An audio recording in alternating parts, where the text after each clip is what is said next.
welcome back to my YouTube channel. So di video kali ini aku akan ngasih tahu ke kalian cara menghasilkan efek broad cinematic di aplikasi VSCO.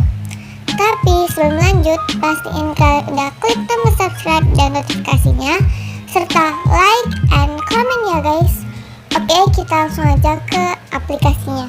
Nah, di sini udah ada 3 foto yang udah aku edit pakai filter broad cinematicnya. Oke, langsung aja ke tutorialnya. Di sini aku klik foto ini dan klik settings. Karena efeknya udah aku tempel, jadi aku clear all dulu.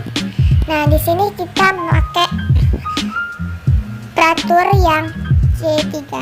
Ini udah gelap gitu, soalnya kan brown jadi kayak coklat-coklat gitu. Lanjut ke settingsnya. Di sini klik exposure, kalian turunin menjadi min 3.0. Jangan terlalu gelap ya guys ya. Ini jangan gelap-gelap banget. Oke. Ke kontras, di sini kalian turunin menjadi min 2,5.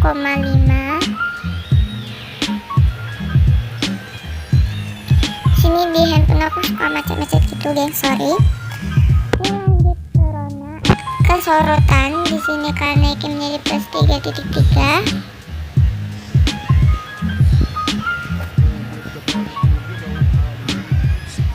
Oke.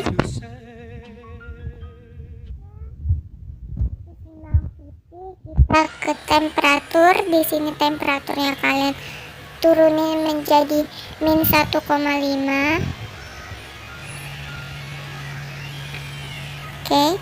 Untuk warnanya kalian naikin menjadi plus 2.5.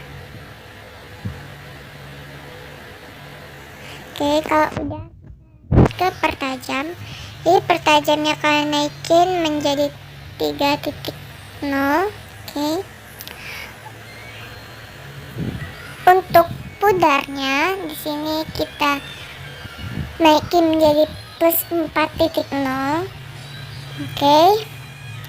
Vignette, di sini kita pakai vignette ya guys, sorry.